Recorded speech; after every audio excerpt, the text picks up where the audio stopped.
I'm Rob Licuria, Senior Editor at Gold Derby, here with the one and only writer, director, producer, James Gunn. James, Hi. I love that Peacemaker is so unapologetically subversive and really quite unique for this genre. But even more so, it swings from irreverent and provocative 1 minute to sometimes quite heartfelt and introspective and sincere the next, which comes really unexpectedly. So talk me through how you went about striking the right balance in the show's tone. For me, it was just there were no rules on the show. I think that one of the reasons I found the process so rewarding is that I went into it just being like, this is television. It's different than film. In film, it's still very plot oriented. You have to have one scene lead to the next, to the next, especially in the type of big spectacle films that I'm used to making. And in this, I thought we had an opportunity to take risks and just do whatever we wanted in that moment. And so that meant if there was drama, if there was dancing, if there was humor, if there was horror elements, that all of those things could be, utilized in a way to, create one story. Wow. Yeah. And you can totally tell because, I kind of knew what I was going to get from you, given your work on Guardians and the Suicide Squad and your other work. But I think just this, you really push the envelope. And some examples are like, Peacemaker gathers his stuff out of the apartment after he spent a night with that crazy woman, and then he sniffs her panties, or the debrief with the photos, and then the next photo in the slideshow is a vagina, or the argument in episode 4 where they talk about Batman being a candy ass. Do you ever have to hold back the outrageous stuff in the show? I mean, you've kind of already answered this, but are you just free to just push the envelope to the nth degree? No, but I did, I think that we could push it as far as we want, but I did also go into the show with the philosophy that we were never pushing people away with the show. We're always inviting people in. It's never a type of thing where I want to be pushing people away. It's inviting everyone in.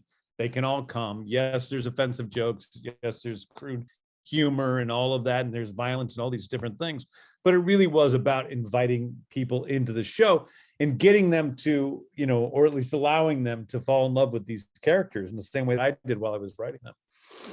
Yeah, and so you exec produced Peacemaker with Peter Safran and leading man John Cena, which I can't imagine the show really being the way it is without those two. But you wrote all 8 episodes, you directed 5 of them, and I'm really interested to know, what are the benefits of having the show come to life primarily out of your singular creative vision? Like, was that important to you? Well, I think it just is really just how it worked out. I've never been a guy I've never co-written anything. I mean, I think the only time I've ever worked with other writers is I used to occasionally do punch-ups, humor punch-ups on, movie scripts. And so we'd sit into a room and have a round table and, add jokes to movies. But in general, I don't really work with other writers. I don't know how to do it. I don't know how to do a writer's room. I think it's cool that people can, but for me, it really is about just falling into this sort of state and then writing it out. I'm a journalist of the imagination is the way I guess I think of it. And I don't know how to do that with another person. So it's just very natural for me to write it by myself, and in a lot of ways it's natural for me to direct it because I think of directing as the last draft of the screenplay. So that was pretty easy, but there was a certain time limit. I had some time limitations in terms of being able to direct all the episodes. Is that reason why you had to hand over 3 of them to someone else? Yeah. In fact, is that hard to do? I originally handed over 4, and then somebody didn't work out, and so we did. I took on an extra episode. And so when you're handing over an episode to another helmer, you're still obviously very much involved in the process. Yeah. But did you find that unusual, given your creative process is to pretty much have your fingers in the pie all the time? Yeah, I think I'm probably irritating to those directors. So I think that I'm probably very irritating, and and I'm watching everything. And even when I'm not on set, I have it on my monitors at home and give notes, and I'm call the actors with notes and do all that stuff. So it's irritating. I'm Jody Hill, who directed episode 4. I've known him for a long time. I'm a big fan of his, and and I think he was a real easy guy to work with. So I liked it. It was it was interesting. It was an interesting process to do it that way. So obviously John as Chris Peacemaker, he brings so much to the role. I'm never not surprised by what he does on the show, even what he did in the film. I'm such a fan of the way he was able to create this character in his own way. But what does he bring to the table also, just as an executive producer or co-executive producer, and did he have a lot of say in how the character was going to transform throughout the season? No, I think John leaves that to me pretty much. But I think that he, John had a lot to do with how the character originated. I mean, I wrote the character in such a way that he was this, in the Suicide Squad, he was this alt-right buffoon in a way. And John added this whole other element where he was this hypersexualized alt-right buffoon. And everything was very, very sexual to him. And so I think that together, while we were doing the Suicide Squad, we came to understand who this guy was and to see how awkward he is, that even in a group of losers and outcasts, the guy that looks the most together in a way, the guy that looks the most like, the football player or and he's well-spoken even in his own way. Is the guy who's the most left out of everything. He feels like he doesn't belong. There's a damage to that character that we never quite see. And even when we're on the bus with all the other Suicide Squad members, there's just this outsider dorkiness about this guy, Yeah. And I think that we both honed in on that, and we didn't get a complete opportunity to express that character fully in the Suicide Squad, because it's a movie, it moves fast, there's a lot of characters. And so being able to delve into them in a much deeper way in the show was exciting to both of us. And definitely, I love working with John. I just really love John. So being able to work with him, I knew that John had is tremendously gifted as an actor. And I knew that was there. And mining for that as a director was something I was excited, sharing with the world what John Cena was truly capable of doing as a performer. That was exciting to me.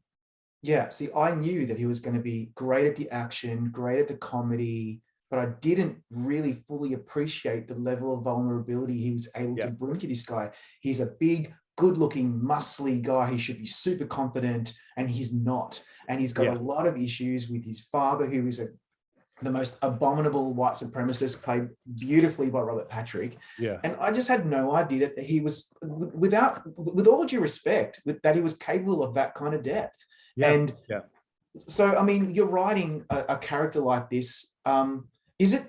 Was it difficult or challenging to bring that vulnerability pretty early on? Because it comes at us unexpectedly, and then we go with it, and it really becomes the core of the whole show. Yeah, I mean, it was. We had to go there pretty early, because the scene in episode 2 where John falls back and starts crying when he's by himself in his room. So we see this character who has been all through the Suicide Squad in the first episode, and he's just full of this sort of bravado. And then we see him alone, and we see who he really is. And John had to do that, early on. And it was like, we had to do many things that were very vulnerable at the beginning. We also did the singing and dancing in the underwear on the first day. But John has been a wrestler. He's been on stage. He's people see his body. Like, it's not, that wasn't that goofiness. That wasn't that difficult for him. I think he was much more afraid about doing the vulnerable stuff. And it was just like, go with it. I'll take care of you. Don't worry. Just go make it. He's like, I just let it be real, Yeah. And he cried. He spends the first couple episodes in his underwear. But I guess, you're right. It's probably nothing for him. But by the end, he saves the world before the Justice League gets around to it. And that's the best part. Like, that's the stuff that I had no idea that you were going to do that to us. Like, in fact, no, but he doesn't exactly save the world. He saves not quite. He saves his friends. He saves his friends. He but makes that season choice. finale, 10 out of 10, that season finale, because he stops an alien invasion, disavows his white supremacist father, but this is what blew my mind.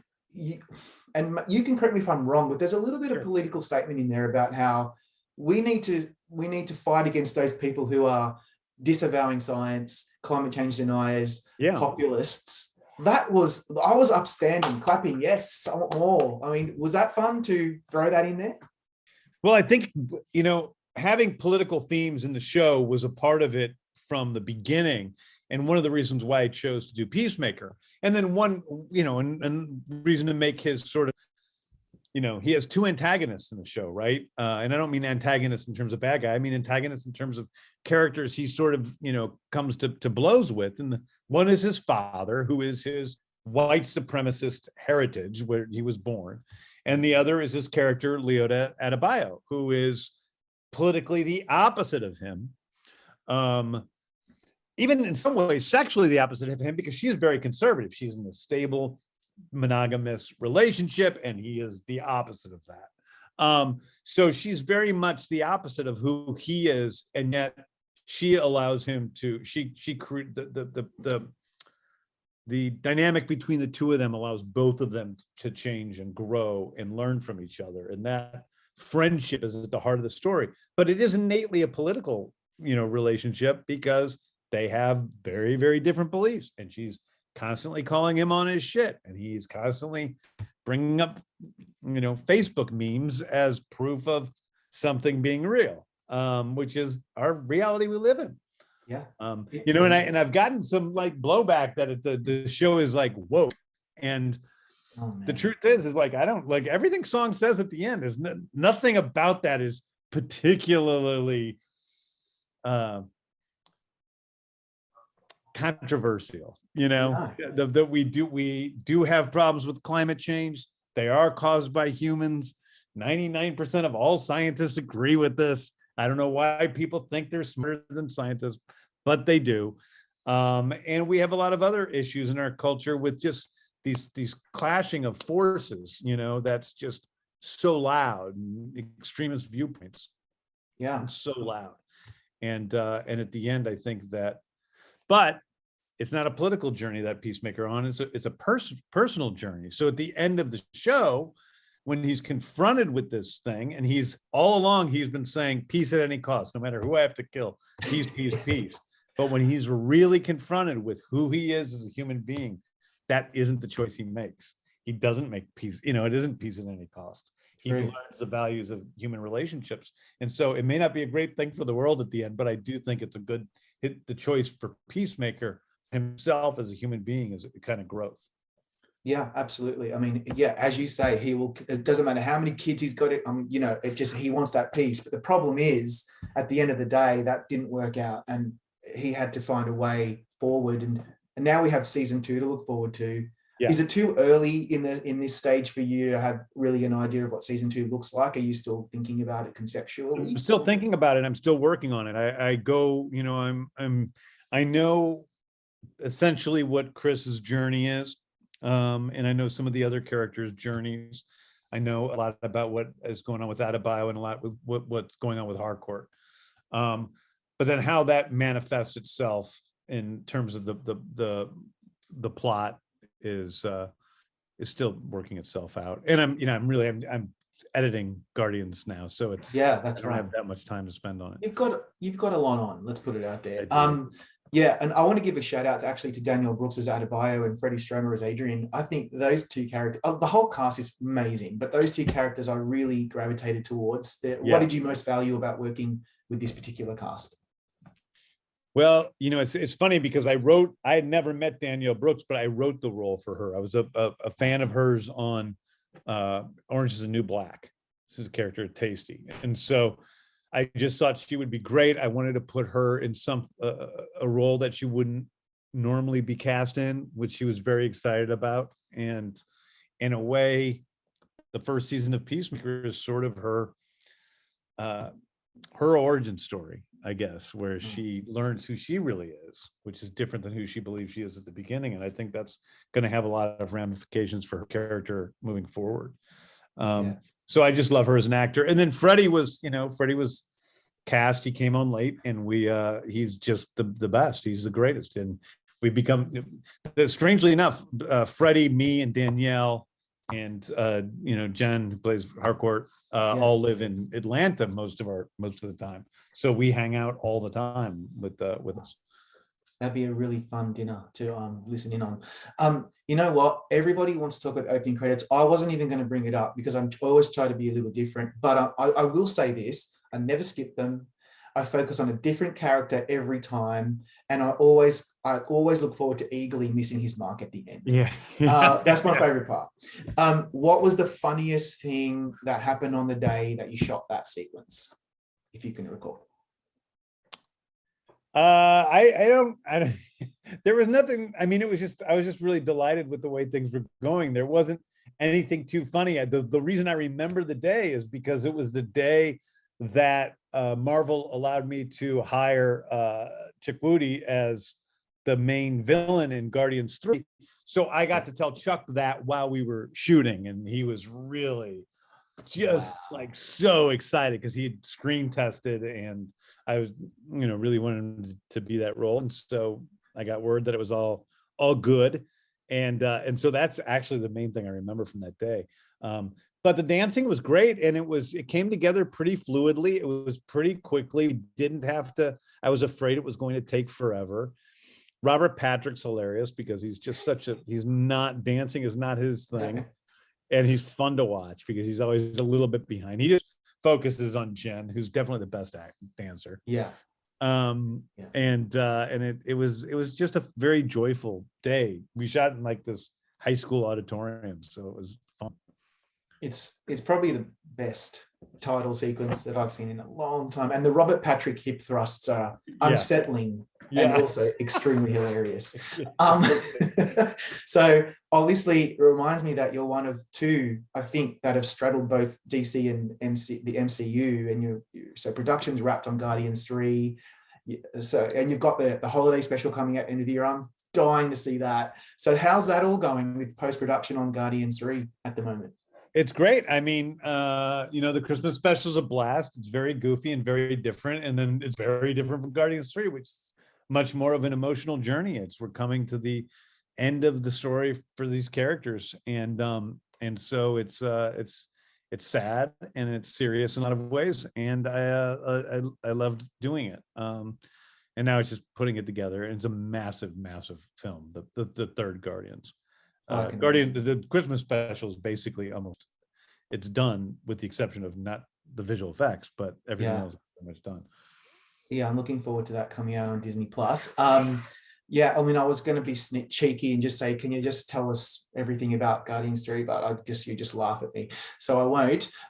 You've also got the Coyote versus Acme Looney Tunes series coming out too, and I'm wondering, will you have anything to do with this Viola Davis Peacemaker spinoff? Is that something that you have something to do with as well? Well, we no, that's just a rumor. Right? We haven't. I'm working on another DC TV show that will actually be out, if everything goes according to plan, before Peacemaker season 2. Really? And you're not allowed to talk about that. I'm actually working on 2 different things. So there's actually 2 different things besides Peacemaker season 2 that are television projects for DC. But yeah, I'm just not ready to talk about them yet because not everything's done. So it's like, I'm not, why talk about it if it's true, yeah. But it's, I mean, it's, you're so busy at the moment, which is really awesome, James. And on that note, I mean, I wish I could just keep you hostage here for another 2 hours. I won't. But really, thanks for Peacemaker. I had such a ball with that. I think I've seen it all twice. And good luck. I hope the show gets a lot of recognition at the Emmys because it really deserves it. Thanks, man. I'm excited to work on it. It really was the most fun I've ever had. So I'm excited about it. But thank you so much. It means a lot.